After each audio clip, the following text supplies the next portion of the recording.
it's not a coincidence that in Ezekiel, the four faces of the cherubim correspond to the four cardinal points of the Babylonian zodiac. Ezekiel's living in Babylon. He's writing to people who are living in Babylon. All of this imagery you can find in Babylon, including the eyes. The eyes in ancient text were references to the stars. Okay, if you had animals with eyes in them, that was a constellation. And this is astronomical language. The point of Ezekiel's vision is that Marduk of Babylon was viewed as the ruler of the cosmos. Marduk controls space and time, the passage of time, the epochs of human history. And you Jews are sitting here in Babylon by the river Kivar. Why? Because Marduk just kicked Yahweh around. Okay, that's Babylonian theology in Ezekiel's day. You're here because your God got beat by our God. And what Ezekiel is saying is he lays the whole thing out, the whole worldview out, that a Babylonian would understand. And who does he put on the throne? It ain't Marduk. If you like thinking about weird stuff in the Bible, this is the... You thought the other stuff was weird, it's going to get sort of amped up here a little bit. But we're going to talk about sacred space a little bit again, and the concept of God being in control of chaos, which is another way of saying control of creation, but really even more broadly than that, being in control of everything, and how in Israelite thinking those two things get married in the temple in certain ways. And then we'll hit a certain point where, because of they thought that way about the temple, that essentially the temple was the center of the cosmos, there are certain things said in relation to the temple and the throne of God, which of course is in the temple, that impacted, certain people between the Testaments to think certain ways about the sacred calendar, the festival calendar of the Torah, and prophecy. So it's going to be some weird stuff, but it's really kind of fascinating because there are elements of it that kind of play into the New Testament and some other things that are more familiar to us.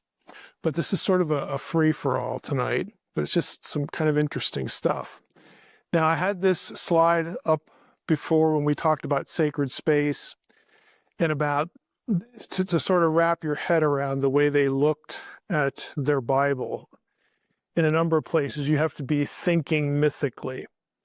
And again, that doesn't mean, oh, it's all just a fairy tale. What it means is that there's a very real supernatural element, not only to episodes in Scripture, but basically everything. All of life is sort of permeated by supernatural activity and meaning. So thinking, mythically is really important, because when writers and their readers are thinking this way, what they say will often transcend sort of a simple literal reading, because they want to communicate certain ideas through metaphor and symbol. They want to drop certain vocabulary, not so that your mind parses that word like you would do it if you looked it up in a dictionary, but that all the baggage that comes with that word just floods into your mind. And the illustration I like to use for our own time period would be something like Las Vegas. Okay? We can, oh, that's a city in Nevada. Well, great. Yeah, it is. But there's all sorts of ideas that accrue to the term Las. That's again, just like what? No, we're not going to get into that. Yeah.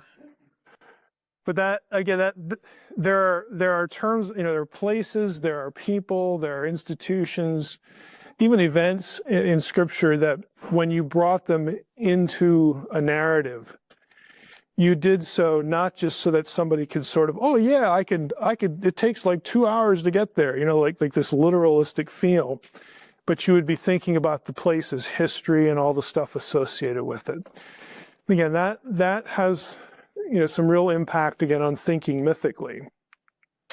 So we use that to talk about sacred space, which our short definition was where God is or has appeared, and how that was set off from normal space.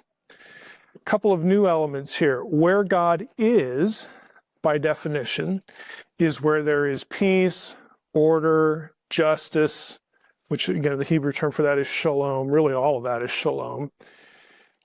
Stated negatively, it's the absence of disorder, the absence of injustice, the absence of anything that's chaotic. And by chaotic, I mean not just that things are messy and need arranging. It's the theological concept of chaos has to do with a state of existence that is contrary to the way God wants it. Okay, God wants order. He wants peace. He wants life to run as he designed it to run. When it's not, that's a chaotic situation. So every place that lacks the above, again, the bad things, it needs to be made fit for sacred space, or everything that has, the problems needs to be made fit for sacred space. Again, a more sort of official definition. Chaos describes the state of disorder that would exist in the absence of divinely imposed order on the cosmos. In biblical and ancient Near Eastern literature, the supreme gods, or the God of Israel, brought order to the universe and subdued the forces of chaos. Somebody bigger than people has to bring order to creation. That's a little bit above our pay grade, our job description. And so people in the ancient world would assume that, well, that's the gods. That's what they do. That's what they're supposed to do. If you were an Egyptian, you would sort of transfer that idea to Pharaoh. Well, Pharaoh's the god around here. So, if something isn't working, it's his fault. There's just this, if the Nile doesn't flood and our crops we get half the yield and then people start starving, that's his fault. Kind of like the president. Everything is his fault. Yeah, and again, it took on a, not just, even though they did this, when that situation arose in Egypt, that was time for Pharaoh's enemies to propose ideas like, well, he's really not who the gods put here. He needs to be run out of town. And I had a dream the other night, and it's me. Somebody would become a rival. They would use it, as a political wedge, but it was bigger than that. It was scary. This is why the plagues were really a big deal, because they upset the natural order of things. And specifically, Pharaoh couldn't do anything about it except make it worse. When he brought the magicians in, they did, imitate it. Well, that really helps. Now it's like it was bad. Now you made it worse. Why can't you do anything here? It was a real assault on their whole worldview. Back to the quote here. The chaotic unpredictability and latent threat of the sea often was a factor in this. We mentioned the sea before because it's wild, it's untamable, you can't live there. It's not where people belong. The sea often became a metaphor for unpredictable, chaotic, dangerous, life-threatening stuff. It's another reason why when you have a situation like the sea is parted, okay, that shows who's in control of that. It's not just a miracle in the physical world sense. It's the claim of supremacy, in relation to every other god. Because there's only one who, and not only that, but the one who's claiming to be in control, well, their troops go in there and they wind up dead. It's this sort of thing. And so it's an event that gets referenced in a number of ways, and the whole idea of taming the sea. We could go through, I'll go through a couple of them here in the Old Testament, but you go through 5, 6, 7, 8, 9 of these in the Old Testament. And then when Jesus walks on the water, when he says, peace, be still, it takes on a whole different flavor. There's only a few times we've ever seen anything like that. It was Yahweh of Israel. So what's going on here? Again, it meant something to them on a real, sort of cosmic level. Now you have literature in the ancient world. The Baal cycle I mentioned here at the bottom is an important one. because Baal is the chief rival to the God of Israel. And in this Baal cycle, it's just a collection of tablets. His main conflict is the battle against the god of the sea, Yam. Yam in Canaanite is the same as Hebrew, Yam. It's the same word because their languages are related. Baal's eventual victory symbolizes the triumph of order over chaos. In addition to the sea itself, chaos could be represented as a sea serpent or a great sea beast or dragon that lives in the sea. Why would they do that? You know, is that like an anatomy lesson? Is this like, you know, real reporting on some real animal? Well, maybe some of them thought that there was really a dragon that, you know, whose tail and his mouth, you know, encircled the entire world. And maybe somebody thought that. But it became a symbol of the badness, the dangerousness of this place. So when you came across things like the sea and the dragon, these terms show up in the Bible. They show up also in the Baal cycle. Leviathan, Rahab, and we're not talking about the woman, okay, with Joshua. It's not a slam on her. And the deep. These terms wind up in the Hebrew Bible. And in some places, they actually quote some of these stories, like the Baal cycle. This is Psalm 74. These lines, basically line 13 down through 15, come right out of the Baal cycle. Okay, why are they doing that? And the Canaanites thought that Baal did all this stuff. Baal's the one who subdued the sea monster. He brings order to the sea, so the creation, crushed the heads of Leviathan, all this stuff. And the psalmist says, no, it's not Baal, it's the God of Israel. You read, you know, first line in 12, God is my king from of old. You read a few lines up, a few lines later, it's going to be Yahweh of Israel. They would do things like this to be a theology lesson. It's not Baal who's in control of this stuff. It's Yahweh of Israel. They would do it to all different kind of deities. It's basically a slap in the face to competing theologies. Biblical writers did this a lot. In this case, again, you have the reference. If you look at the rest of the language here, I don't think I have a laser here, but look at the language down here. You've established the heavenly lights and the sun. The day is yours and the night. You fix the boundaries of the earth. What does that sound like? Sounds like creation language. Sounds like something right out of Genesis. Well, what happens in Genesis? You know, wait till we get there. In Genesis, we have the waters are calm, the waters of the deep. The Spirit of God is hovering over the waters. Okay, that's the way that creation is described. Here, it's violent. Okay, God has to act to bring that into order. And it's done through metaphor. Genesis, it's just, you know, still and waiting for God to get to work on it. Psalm 89, you have another one. You rule the raging sea, O Lord. You crushed Rahab like a carcass. Rahab is another one of these beast names that you get in the ancient world. The heavens are yours, the earth is yours also. The world, all that is in it. You have founded them.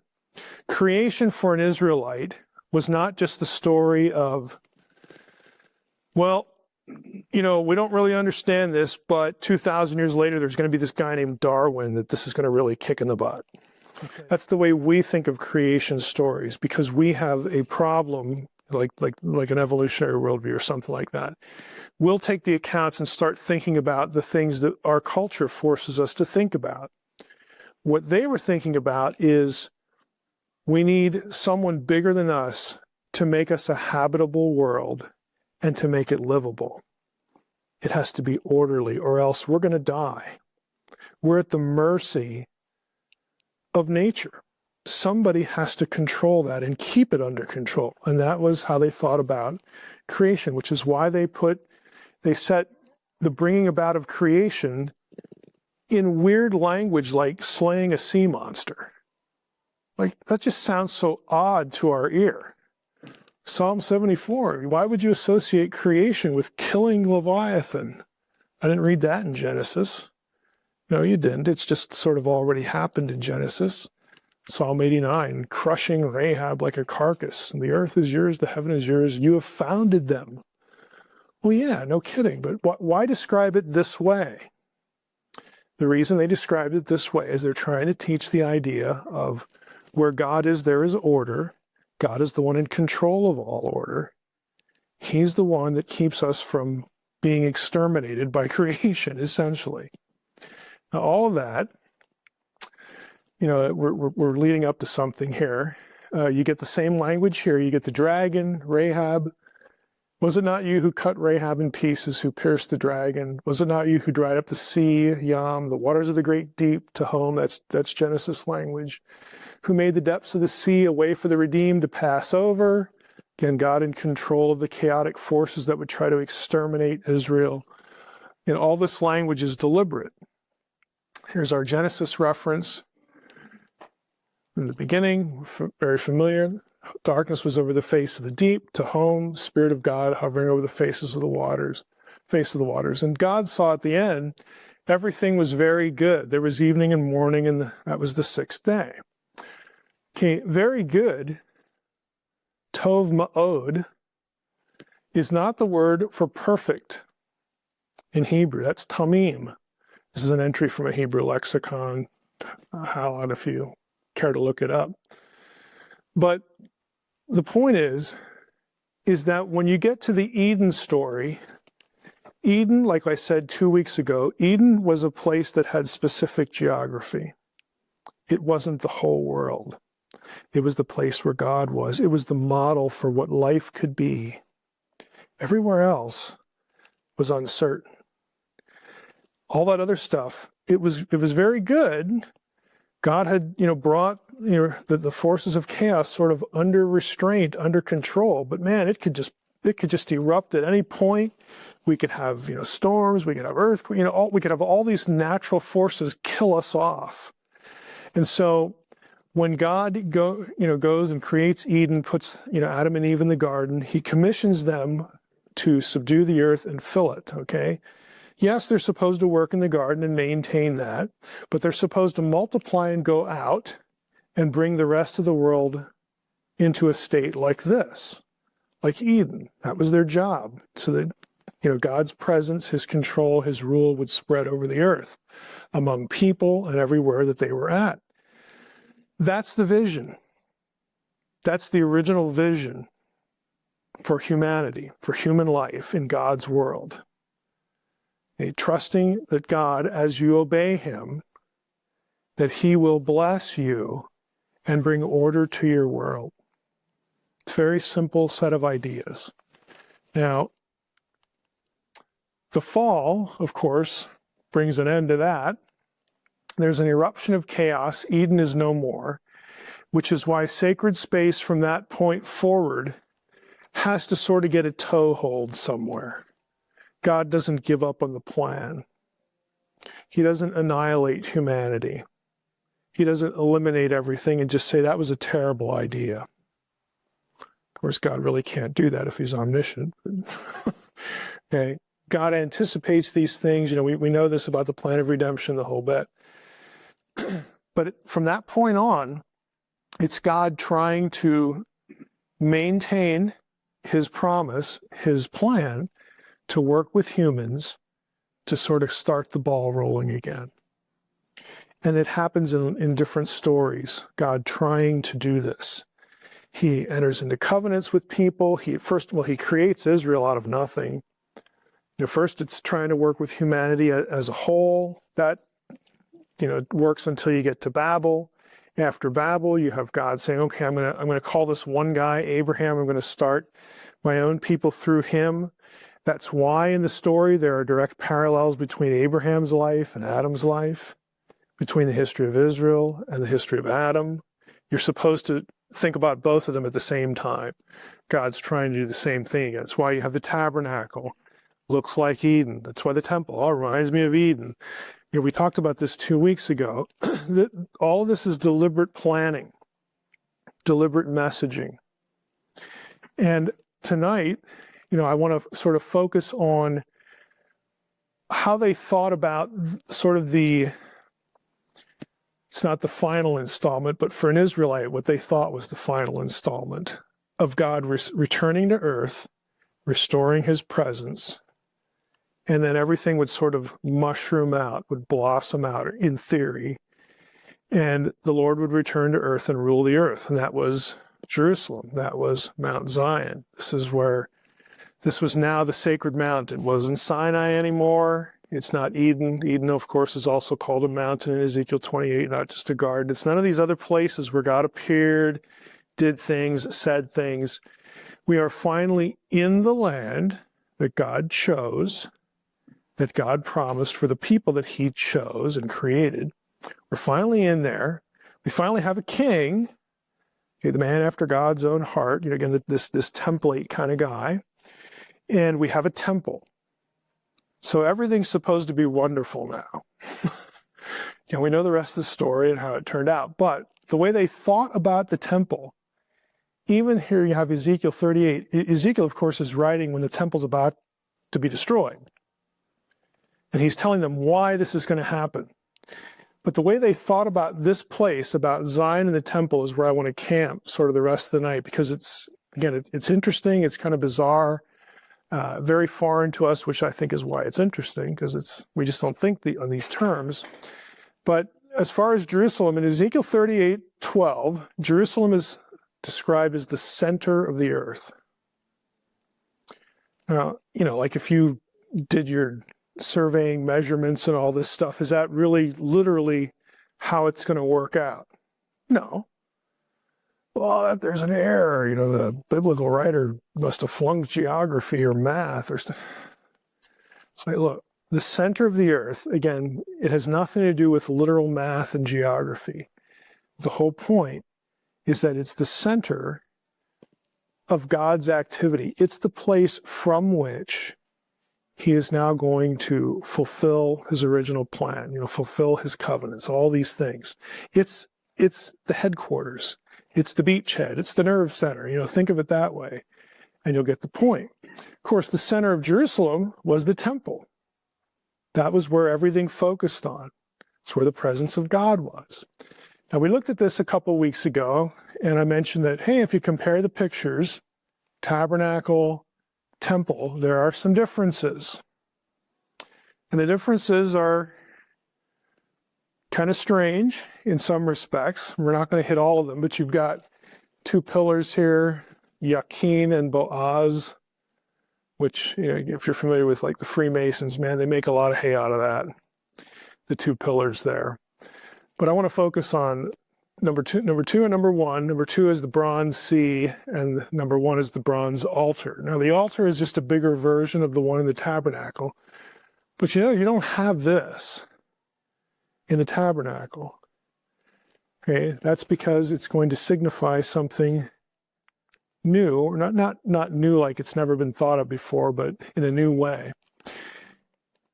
Anybody can look up 1 Kings 7 real fast. I want you to read, whoever can do that, these 4 verses, just to get a little bit of description in our heads.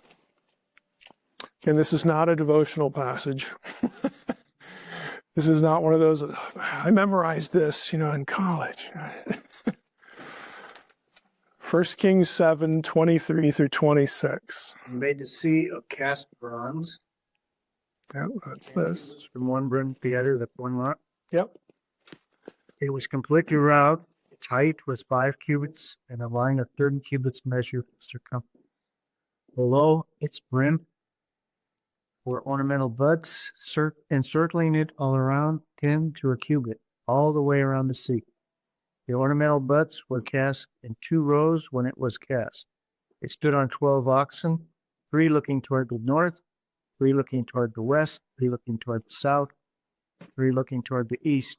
The sea was set upon them, and all their back parts pointed inward. It was a handbreadth thick. Its brim was shaped like the brim of a cup, like a lily blossom. It contained 2,000 baths. Give us another verse or two. He also made 10 carts of bronze. 4 cubits was the length of each cart, 4 cubits its width, 3 cubits its height. And this was the design of the carts. He had panels, and the panels were between frames. On the panels that were between the frames were lions, oxen, and cherubim. And on the frames was a pedestal on top. Below the lions and the oxen were wreaths of plated work. Every cart had 4 bronze wheels and axles of bronze, and its 4 feet had supports. Okay. Just again, just some added detail there.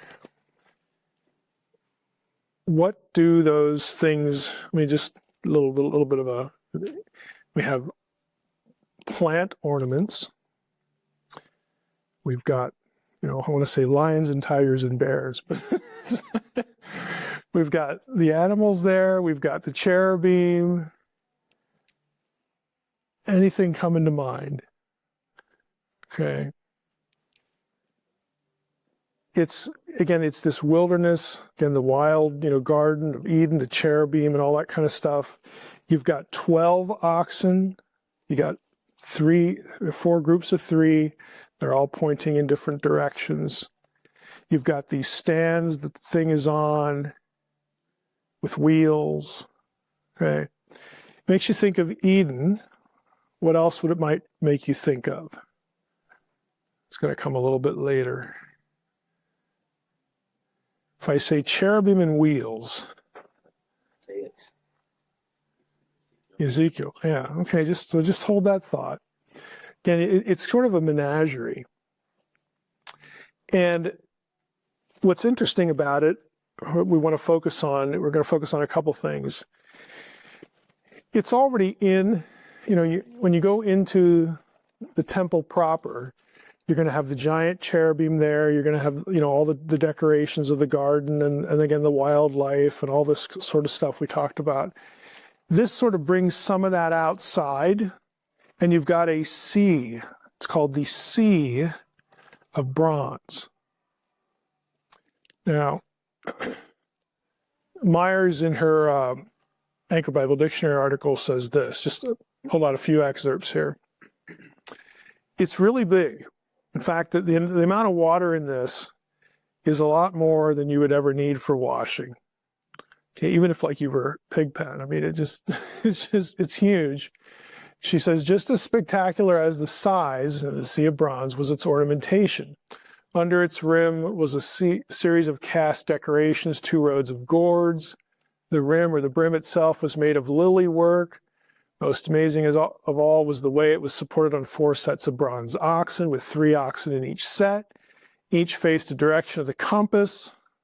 Keep that in mind, the compass, with their hinder parts facing inwards, supporting the basin. Now, Albright, very famous biblical scholar, he died in 1971 or something like that. His parents were missionaries. I'm a big fan of Albright, even though he sort of gets poo-pooed now because he just believed too much of this stuff. Taught at Johns Hopkins for many years. I think he's a wonderful guy. But Albright sort of, went off on a tangent here, and he thought, well, what about the oxen here? And then you have the cherubim. So it made him think in one article he wrote, which I don't quote here, of Ezekiel's cherubim faces. 12 elements, 12 cardinal points, 12, with the compass points, the 4 compass points. It made him think of the vision in Ezekiel. And the reason he thought that was because, well, you have to know a little bit about the vision of Ezekiel. Okay, it was not a flying saucer. All right, so let's just get that out of the way. It's also not like an early Leonardo da Vinci plan for an actual flying object. What the 12 or what the cherubim were, this is stock description of a divine throne. I could show you lots of pictures of divine thrones.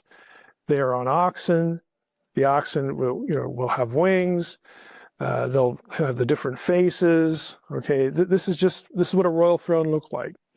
It had wheels. You could move it around. It was portable. All that stuff. Fire, again, the presence of God, Sinai, all these things sort of accumulate in Ezekiel. It's not a coincidence that in Ezekiel, the 4 faces of the cherubim correspond to the 4 cardinal points of the Babylonian zodiac. Ezekiel's living in Babylon. He's writing to people who are living in Babylon. All of this imagery you can find in Babylon, including the eyes. The eyes in ancient text were references to the stars. Okay, if you had animals with eyes in them, that was a constellation. And this is astronomical language.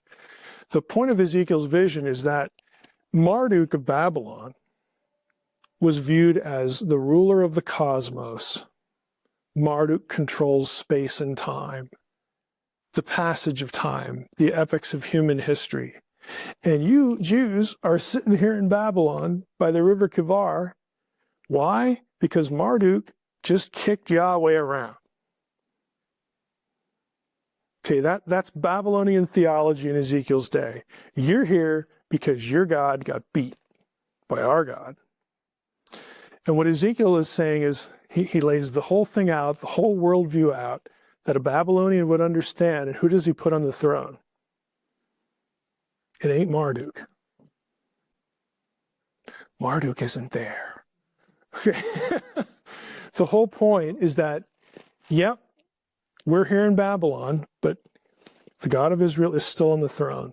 That's the inaugural vision of the prophecy. And then he goes through and he explains, here's why you're here. Boy, you were bad, but you're not going to stay here either. Now you take all of that back.